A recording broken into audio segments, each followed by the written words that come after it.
Lilly Singh, top earning female YouTuber in the world last year. The Canadian vlogger, who's known as Superwoman, has interviewed Michelle Obama and Bill Gates, has more than 11 million YouTube subscribers and nearly 6 million Instagram followers. Her videos have been viewed more than 2 billion times. In short, she is a social media superstar. So, you want to learn how to be a boss. What's a boss? Great question. Walk with me. A boss is someone who stands tall and exudes confidence. Someone who's charming and makes people feel good about themselves. God, you're handsome. Congrats.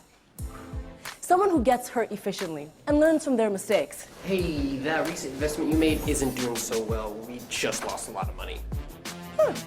Okay, well, let's set a meeting to discuss where we went wrong.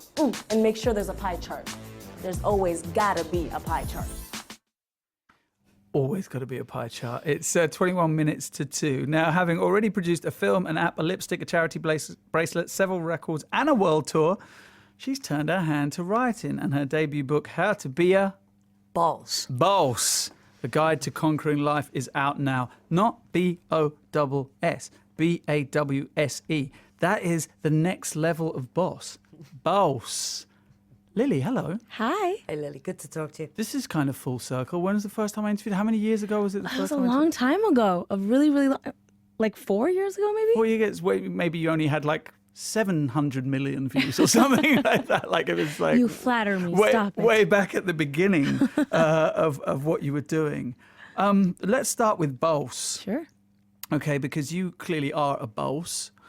You weren't always a Bawse, obviously, but I guess that you are born with these characteristics, and then you have to find them. Yeah, I think How to Be a Boss is about unleashing something that's already within you. So it's about bringing out your inner boss. You know, I'm not claiming I can instill qualities in people, but I think we all have these qualities, and obstacles and the trials and tribulations of life can sometimes quiet that voice that is within all of us.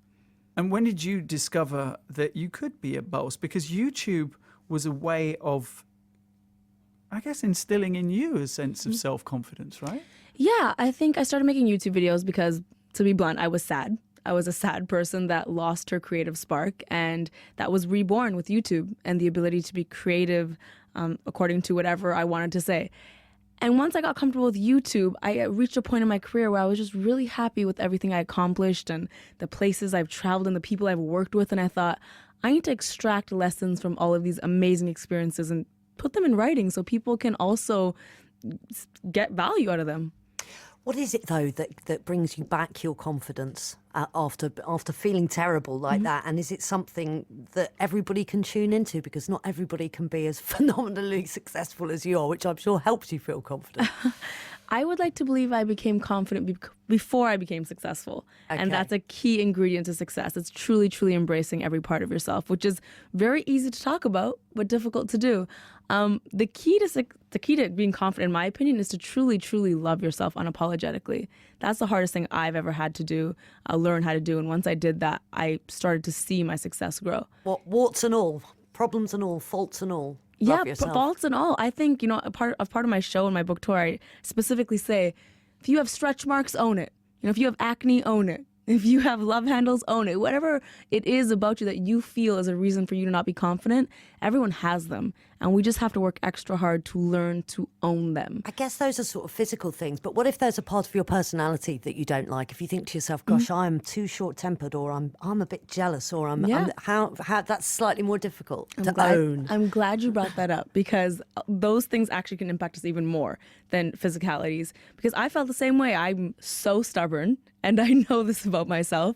And so there's certain characteristics in all of us that we can identify, and we can either A, think of ways to improve them, or B, if it cannot be fixed, learn ways to adapt and adjust accordingly. Because at the end of the day, we're not going to change all of our traits to be perfect. None of us are going to be perfect. It's all about working with what's in our control. So how do you adapt and adopt a personality trait about yourself that you don't like, and you can share it with us, we'd love you to, but if you don't, we'll do that, cool.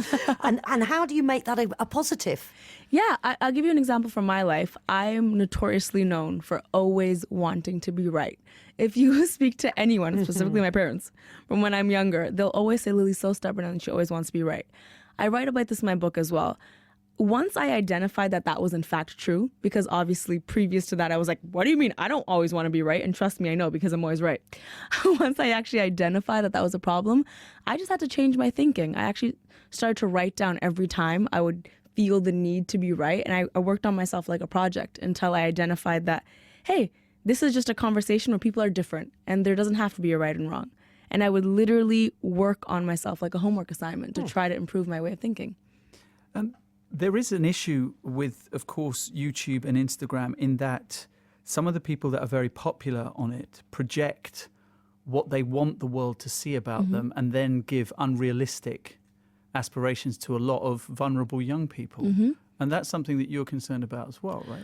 Well, I think more so than anything else, I write about in my book this idea that social media has made us seek validation through double taps and through retweets, and that has almost replaced, for lack of a better term, success. You know, I always use the example of a picture at the gym is worth more than actually going to the gym these days. Yeah. And that's what I want the book to be about. It's about bringing back the art of hard work, not dreaming for your dreams, not wishing for your dreams, but working for your dreams. You know, I think social media is great. Don't get me wrong. My whole career is social media. But we need to remember that we're seeing everyone else's highlight reel and we're comparing it to our blooper reel. And we need to understand that reality.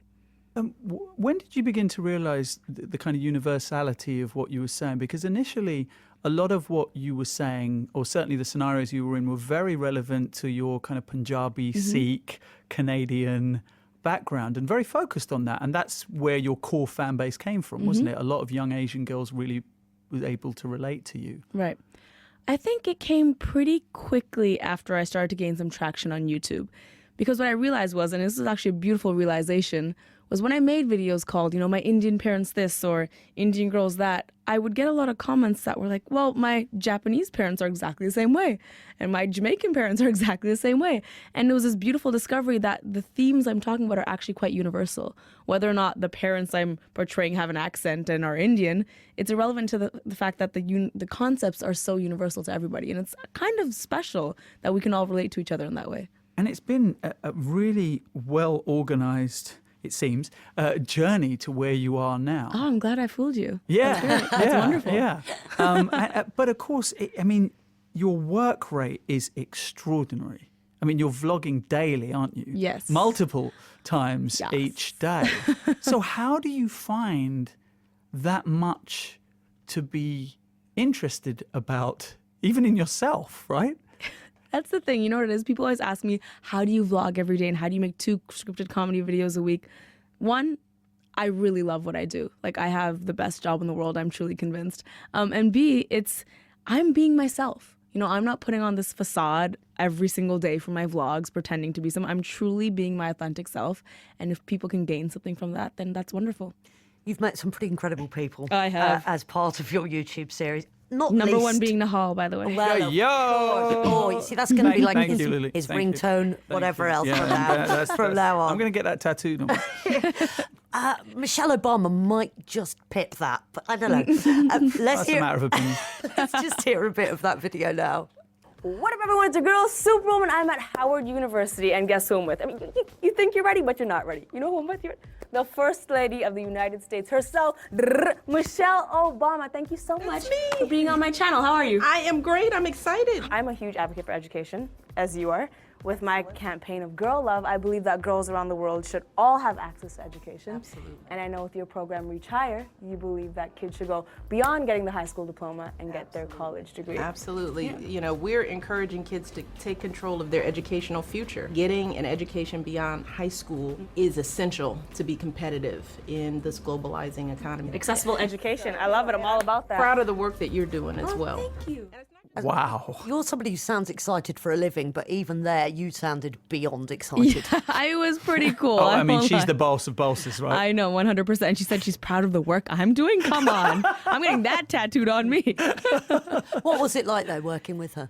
It was amazing. I mean, Girl Love, which is my social good campaign about encouraging women to build other women up and ending the cycle of girl on girl hate, it's gotten me to do a lot of really cool things and meet some cool people. That being an example of me getting to go to the White House and collaborating with Michelle Obama because we both believe in women's education. It's quite surreal to not meet people as a fan per se, but to say, hey, I'm here to discuss this very important issue with you. It's extremely validating not only to the work I do, but just to me as a human being because it's Michelle Obama. Yeah, right. I mean, sells itself, right? Exactly.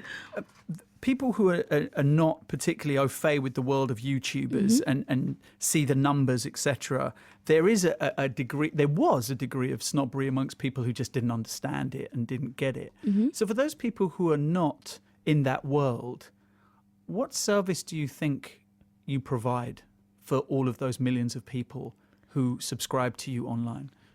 Well, I would like to believe that, with my main channel, the idea has always been for me to make people laugh.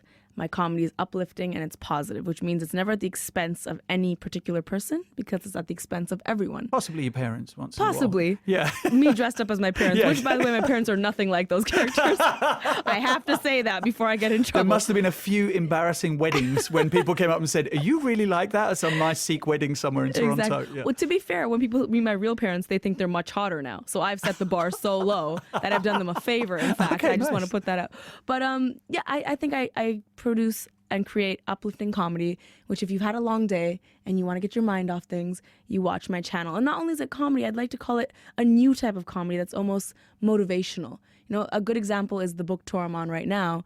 It is a comedic, motivational talk. So I want to inspire you and empower you, but I will also make you laugh because I do believe comedy is the best vehicle for delivering deep and heavy themes and subjects. Well, there's been a bit of controversy, hasn't there, around big YouTube stars lately and commercial transparency, these complaints that some YouTubers have been paid to advertise products as part of their videos. How do you handle that? And do young viewers know if you're being paid to promote? I know a lot of people say this, but when I say it, I truly mean it. My fans are actually the best fans on the entire planet. If I ever get paid to promote a product, the comments under that video will be like, get it, girl, get that check. My fans are the best. Well, you've earned it, right? Yeah, I think it helps that I only work with companies that I actually truly adore, and it would be very easy to tell if that wasn't true because I daily vlog. If I randomly started to endorse a product, everyone would know I don't use that product regularly. So I work with companies I truly like, and I am a control freak. I will make sure my voice stays authentic and it's still true to my audience and what they want. And it's very much so a partnership, not a one-way street. So have you done your United Airlines vlog yet? No, I haven't. Followed Me and by airlines Pepsi. in general don't have a great relationship, to be honest. But like a great example is like Skittles. No, I love Skittles. I've loved Skittles for years and years and years. Yeah. And once I liked them and people knew I liked them, then I started working with them. It wasn't like I started working with them and then decided I like Skittles. It doesn't leave much time for kind of because you love what you do, right? So it doesn't feel like a job when you love what you do, right? Yes. But still, you need to have a life, right? I mean, you need to have a social life. You need to have. do? I know, like most of your friends are around you at all times because they're creatives as well, and I see that in your videos. I know Humble the Poet, who's a great friend of both of ourselves, is with you regularly. But what about a life? Look, you're a very eligible Indian girl. Surely there's Shadi.com for people that don't know what that is the world's Oh biggest my God. matrimonial site. How many times have your relatives tried to put pictures of Can you I up on tell you some Shadi.com? amazing news, Nihal? Yes. The other day, and this was the greatest accomplishment of my entire life. Book, tour, movie, everything included. Lipstick, My mother lipstick. said to me, and I quote, "Lily, I truly do not care if you get married or not." What? Yes, I know. What? She An is Indian so mother said that? happy with how my life is, and she is really taken aback by how much I have broken the mold. She genuinely does not care if I get married or not now. Isn't that the greatest achievement that I could have ever achieved? Was there a in my- gospel choir singing when she said? Literally, I know. I was like, who do I have to give a medal? Who brainwashed you? Where do I sign the check? Like, literally, that was me. So you've had like 7-8 years of that, and now you're For free. the last couple of years, I was always like, all right, Lily, like, when are you going to get married? And then randomly, it was, I don't care if you get married or not. It was the greatest thing. I wonder what it was that tipped her. I think it was me Forbes moving list. to LA. Honestly, yeah, it might be the Forbes list. It might be me moving to LA and her actually seeing me in my own house with the success I have graciously, and her being like, wow, like, she's not the daughter I thought I had to take care of or need someone to take care of her. I truly see her as someone who is independent. And to me, that is truly the greatest achievement I could have ever had in my life.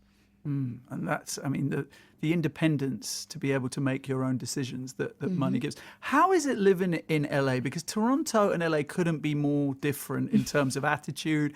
LA is, of course, very set apart from each other, isn't it? And there's a lot of kind of showbiz fakery in LA. Yeah. Toronto T-Dot is real. Thank you for saying that. I do love Toronto. I mean, Toronto is, of course, home, but I'm not going to lie. I actually do really like LA. One, it's always hot. It's great. Yeah, you won't get that in Toronto. But, you know, the people are very, very nice. And there is a degree of difficulty That's because you're famous and rich. everyone says that. But Of that's not course true. of course It's that's truly true. not true. The person Oh my God, at the you're grocery amazing, store. Lily. Oh my goodness. But truly, the only difference I see is that everyone in LA is so nice. I'm not able to form the same type of friendships like I have in Toronto, simply because in Toronto, I was always the busiest. And so everyone would accommodate to me. And now in LA, you can't form friendships because everyone is very busy and traveling the world and has a million things to do. And you'll make plans with someone and 99% of the time they'll fall through. But otherwise, I do love LA. I like to find the positive in every situation. Go on. No, go on. No, I was just going to ask, what sacrifices do you think you've made for ambition? Can I tell you the biggest sacrifice I've made? In addition to sleep and family time and personal stuff, the biggest sacrifice I've truly made is comfort. And I spoke about this in one of my recent videos. I'm on book tour right now on such little sleep, and everything I do is nerve-wracking. Everything is scary. Going on stage is scary. Releasing my first book is scary. Doing interviews, it's all very scary. Comfort is something I've given up. I never have a comfortable day where it's the same thing I did yesterday. You know, I've left all comfort zones because success lies outside of your comfort zone, and I can't step back in. Whoa, that must feel pretty scary, as you say. But And liberating. But liberating, exactly. It's As you challenging go through and helps it. you grow, but it's definitely horrifying. But then, you know, you'll come to the end of it and you'll sort of feel, well, not omnipotent, but you'll probably feel pretty powerful and empowered. So how do you stay grounded? I have a great Indian mother that keeps me grounded. I can literally call her with any deal. Like, Mom, I just signed the biggest deal. And her response will be, that's good. Very good. Like, there won't be any, there's no parade, there's no celebration. She's very good at keeping me grounded. But honestly, what it is I have great role models as well. I have chosen Dwayne Johnson as a role model. I write about him a lot in my book. Yeah, you and him. What's Yeah, the vibe? He's always tweeting about how much he... Jeez, really? I mean, you know, but truly, I've looked up to him since I was a little girl, and growing up, being able to actually say he's my mentor and friend now, he has been such an inspiration because, you know, when you're younger, you think these celebrities, they're rich and famous and talented, but they can't be good people. Like, everyone thinks that. That's what the media makes you think. But then you meet them, and I met Dwayne, and he is a phenomenal human being that truly, truly proactively finds ways to be nice and impact people positively. And I'm like, wow, that is exactly how I want to be when I get to his level, if I ever get there. Given that you're so massively popular online, why did you decide to write a book, a good old-fashioned book that you hold in your hands? I know, right? It's With like physical paper and pages, stuff, you could yeah. get paper cuts. I know, it's a whole thing. I decided to write a book because it's a different medium. You know, I'm used to writing scripts for YouTube videos, which means I have to think, okay, is this video 5 minutes now? Is there a punchline in the right place? Are people still paying attention? In the book, I was able to be way more thorough and elaborate and just talk about things in their fullest capacity, which was really liberating and fun and exciting, which also means that my jokes stretched out way longer and it was fun to write. And it's exciting for me, being someone from the digital space, to have something physical. That is exciting. You know, I grew up with books. I grew up with that in school, and I think that's exciting to hold something saying, I made this. This is my baby. You need to teach me how to give up on FOMO. Because I have a major FOMO is a FOMO tough issues. one. Hey, explain FOMO for those who don't know. Sure, I got it. Fear of missing out. It's that little voice in your head that convinces you to not do work and says, go to the party, scroll through Instagram. That annoying voice. I get through it simply by paying attention to the results of my decisions. And I know that sounds very vague, but as you've noticed by now, I am someone who treats growth, human growth, like a school project. I write a lot of things down and I monitor my evolution. And so when it comes to my decisions, I have 2 lists. One where I make decisions in which FOMO has beat me, and one in which I beat FOMO. So I have things like did work, didn't go to the party, or I have things like didn't do work, went to the party. And then I have a physical list of all the results of my decisions. And then when you have a list of results, you can choose which ones you like better. And then you'll be able to see which decisions led to those results. Wow. I need to do that. I'm forever just going, oh, there's this thing going on tonight, and there's that going on tonight, and I should be at this, and maybe I should go to that. Pay attention to the results of your decisions physically on paper. It helps a lot. Lily, can I ask you about controversy and trying to stay away from it? Do you find that easy because you make good decisions and you've got good people around you? I'm thinking of PewDiePie, of course, courted controversy in quite a serious way earlier this year because he did some videos that were deemed to be anti-Semitic and he got into a whole load of trouble. It doesn't seem to have affected his popularity online. He then hit back at the media saying, you're vilifying me unfairly. But that kind of thing, does that worry you, or do you feel, well, that'll never happen to me, even inadvertently? Well, you know, I've had a rule since day one, and that is always authentically be myself. I will never do anything to be portrayed as a role model. I am simply being myself, and if people want to take me as a role model, that is their decision. The good news is I'm a pretty awesome person, naturally, so I'm not too worried. But I do speak up about a lot of things I am passionate about, such as feminism and gender equality, and those are the things I'm willing to speak up about regardless of what people think about them. You know, I always say one of the most controversial things I've ever said is that I'm a feminist. And if I get negative comments because of that, I'm okay with that. Okay, well, it's been great speaking to you Thank again, you so much. Lily. Nihal, I miss you. Oh, miss you too, homie. Miss you too. Miss you too. How to Be a Boss, A Guide to Surviving Life.